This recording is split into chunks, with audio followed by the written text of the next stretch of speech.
So my name is Nils Gunnerg.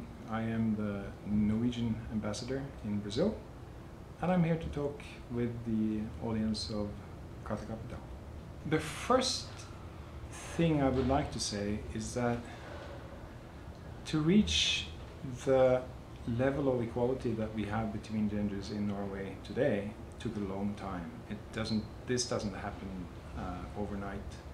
I used to say that working with gender issues is like working with tectonic plates. It takes time, and change is always, it has repercussions. I think the first major event in Norway happened in 1879 when Henrik Ibsen published his play The Doll's House, and that made an earthquake. Henrik Ibsen was not a very popular man in Norway after having posed that play.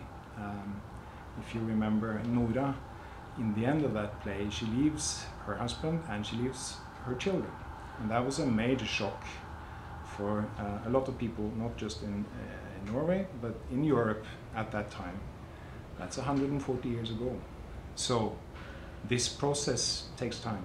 We believe in the equality of every person that lives in Norway. That also means that every person should contribute and every person has rights. Our economy, we're small. We're just 5 million people, 5.3 million people, I think. So for us, it's very important that we use all the talents we have. And of course, talent is equally distributed. There's no difference between talent in men and talent in women. So we need women in our workforce. In order to do that, we have to make sure that you can both work and have a good family life. That means that you have to have kindergarten for all, which now we have. That means that you have to make sure that a woman can have maternity leave that is long enough to take care of your child, but also to come back to your work life. Women also have to have the right to come back to their original job when they're finished with their maternity leave. So these things are now in place in Norway, but that didn't happen overnight either. Our law, gender equality law, was established in 1978. It has been amended, it has been updated, but that still governs the rights of both women and men in Norway, and that's the basis for the family policy as well. From the mid-90s, we also have paternity leave. So it's not just mothers that has the right to be home with the children, but also fathers.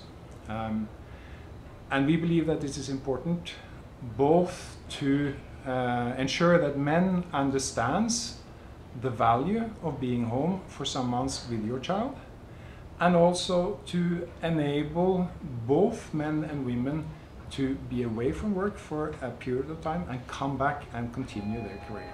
I think the most important factor for gender equality when it comes to business is the requirement in Norway for all boards of listed companies to have 40% women. This was also introduced in the mid-90s. It was very contested at the time.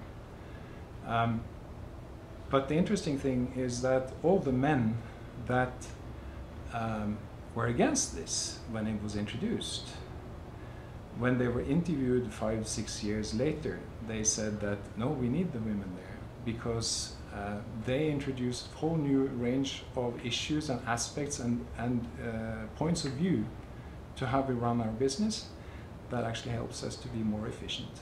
I think that it was important for Norway in the 70s and the 80s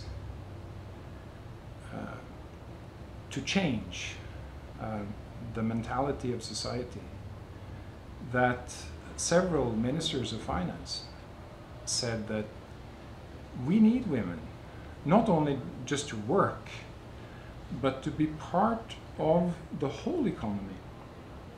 Because, as I said earlier, talent is evenly distributed. So if we don't use women in all parts of the economic, all parts of the economy, we're not using our talents in the best manner possible. And it's interesting that the OECD, I think it was last year, published a report that indicates that Norway, because of the female inclusion of the economy, actually gained more economic growth than we have done through the discovery of oil and gas in Norway. That's impressive. So women has contributed more to the economic growth of Norway than the discovery of oil and gas. But perhaps the most significant single event in Norway was Gro Harlem Brundtland. You probably know her. She was the author of the Rio report on sustainability. When she made her first government, and she was the prime minister in 1986, 40% of that government were women. And that changed the political landscape in Norway, because suddenly people realized that, and they were very skilled women, very good women, good politicians. So it changed something in Norway, and since then it has been impossible for any government to have less than 40% women.